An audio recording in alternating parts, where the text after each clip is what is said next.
39주년 이전에 진상조사위 출범과 역사왜곡처벌법 제정을 약속했던 정부와 정치권이 빈손으로 기념식에 참석하게 됐습니다.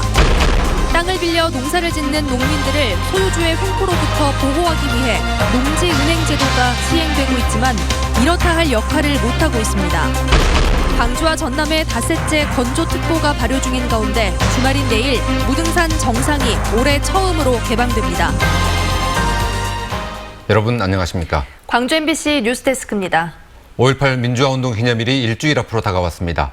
올해 5.18 전까지 진상조사위원회 출범이나 왜곡처벌법 개정이 가능하지 않을까 하는 기대가 있었지만 둘 다 사실상 어려워졌습니다. 정부와 여야 정치권은 빈손으로 5.18 묘지를 참배하게 됐습니다. 김인정 기자가 보도합니다. 39주년 5.18 기념일 전엔 5.18 진상규명조사위를 출범시키려던 청와대의 계획이 사실상 무산됐습니다. 당초 청와대는 39주년 기념일까지는 진상조사위원들이 임명장을 받을 수 있도록 여야와의 물밑 협상과 조율을 거쳐왔습니다. 자격미달 자유한국당 추천위원을 다시 받아들이기 위해 자격을 완화하는 법 개정까지 검토해왔습니다. 자유한국당 내에서는 새로운 군 경력자를 상임위원 후보로, 자격 논란이 일었던 월간조선 기자 출신 이동욱 후보는 경력을 보완해 그대로 추천하는 안이 이미 논의된 것으로 알려졌습니다. 그러나 선거법 패스트트랙으로 전국이 경색되면서 개정안이 처리되지 못했고 자유한국당은 위원 추천을 또다시 미루고 있습니다. 청와대는 39주년 기념일에 여야 지도부가 광주에 가야 하는 만큼 원포인트로 개정안을 처리해 조사위원 추천이라도 마무리해달라고 촉구하고 있습니다.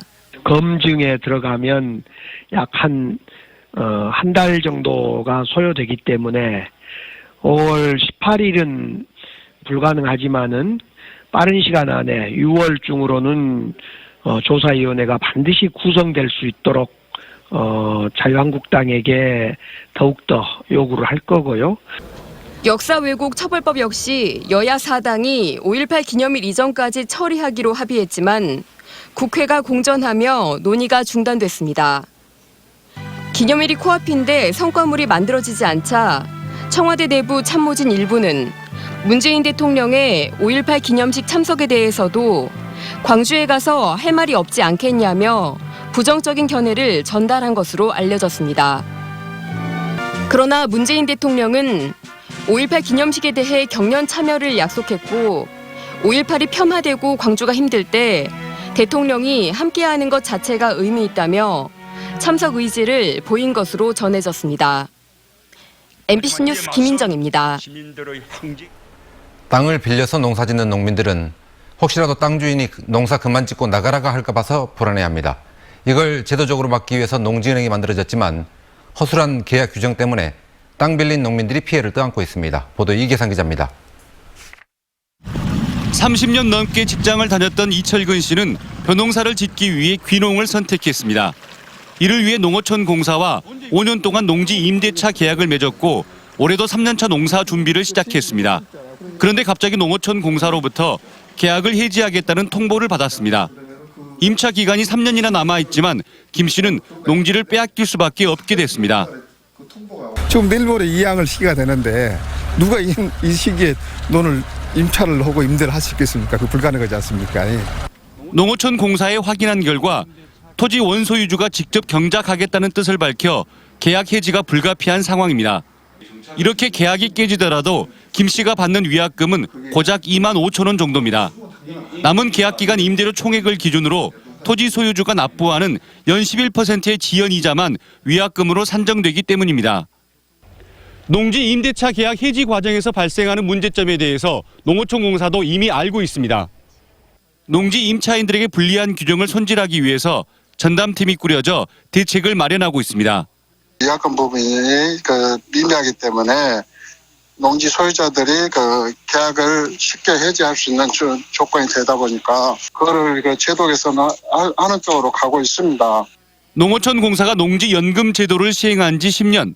그동안 전국적으로 3,500여 건의 농지 임대차 계약 해지 사례가 발생했고 그때마다 농지 임차인들은 이렇다 할 대책도 없이 피해를 떠났습니다.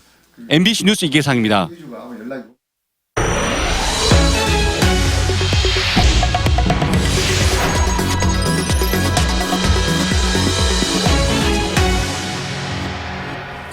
내일 무등산 정상이 개방됩니다. 날이 좋아서 무등산이 아니라도 산행 계획하는 분들 많으실 텐데요. 봄철 산행에는 주의해야 할 점들이 있습니다. 이다솔 기상캐스터가 알려드립니다. 따뜻해진 계절을 맞아 무등산도 옷을 갈아입었습니다. 녹음은 더 짙어졌고 알록달록 화려한 철쭉은 장관을 이룹니다. 꽃이 핀 산을 찾은 등산객들도 눈에 띄게 늘었습니다.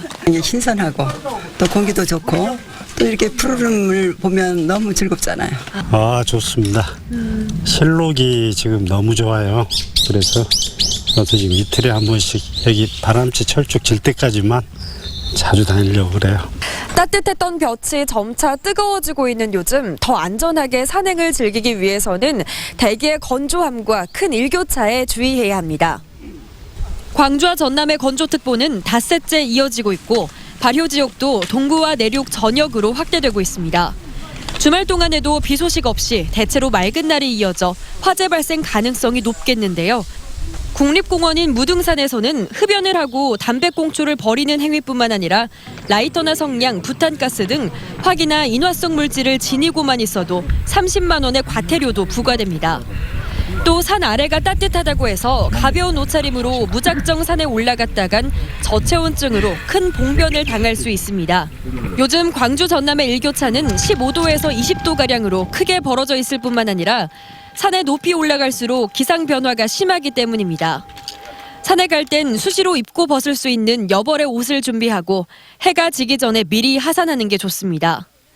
토요일인 내일 국립공원 무등산 정상이 올해 처음으로 오전 9시부터 오후 4시까지 개방됩니다. 개방 구간은 서석대 주상절리에서 군부대 후문을 통과해 부대 내 지왕봉과 인왕봉을 관람하고 부대 정문으로 나오는 0.9km 구간입니다. 사전 예약을 놓치신 분들은 내일 장불제 등에서 선착순 2,000명까지 현장 접수도 가능합니다.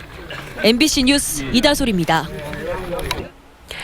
오늘은 세계에서 유일하게 우리나라에만 있는 바다 식목일입니다. 사막처럼 변하는 바다에 해조류 숲을 조성하자며 만든 기념일인데요. 전국 최대 해조류 생산지인 완도에서 기념 행사가 열렸습니다. 신광하 기자입니다. 해마다 여름이면 고수온으로 적조가 발생하는 남해안. 바닷속으로 들어가니 안반 부위가 모래처럼 변했고 생물체는 찾아볼 수 없습니다. 갯녹음 현상으로 바다 생물이 살 수 없는 환경이 된 겁니다. 바다의 사막화로 불리는 갯녹음 현상은 지금까지 조사된 면적만 2만 3천 헥타르에 달합니다. 문제는 이 바다의 갯녹음 현상이 매우 급속도로 확산되고 있다는 데 있습니다. 매년 축구장 4천 개에 달하는 1,000헥타르씩 바다 사막화가 진행되면서 연안 생태계가 비상입니다. 지난 2013년 바다 식목일이 제정되면서 매년 5월 10일 기념식이 열리고 있습니다. 7회째인 올해는 완도항에서 바다 식목일 기념식이 열렸습니다. 각종 체험 행사장도 설치돼 바다의 중요성과 해조류의 가치를 알렸습니다. 바다 식목일이 아직 생소한 단어긴 한데 많은 사람들한테 좋은 프로그램이나 홍보 같은 걸 한다면 많이 알려지지 않을까 싶어요. 나무를 심는 식목일 행사와 다른 점은 해양 환경을 지키기 위한 노력에 포상이 이루어진다는 것. 시민들이 참여할 수 있는 갯녹음 예방 대책은 해양 쓰레기 줄이기 운동에 함께하는 겁니다. 바다 식목일을 통해서 하고 있고 앞으로 이와 같이 백화 현상 예방을 위해서는 해조류 양식과 더불어서 해조 숲을 조성해 가는 일에 관심을 갖고 추진해 나가도록 하겠습니다. 갯녹음 방지를 위해 정부는 오는 2030년까지 전국 연안 안반 면적의 75%인 5만 4천 헥타르의 바다숲을 조성할 예정입니다. MBC 뉴스 신광하입니다.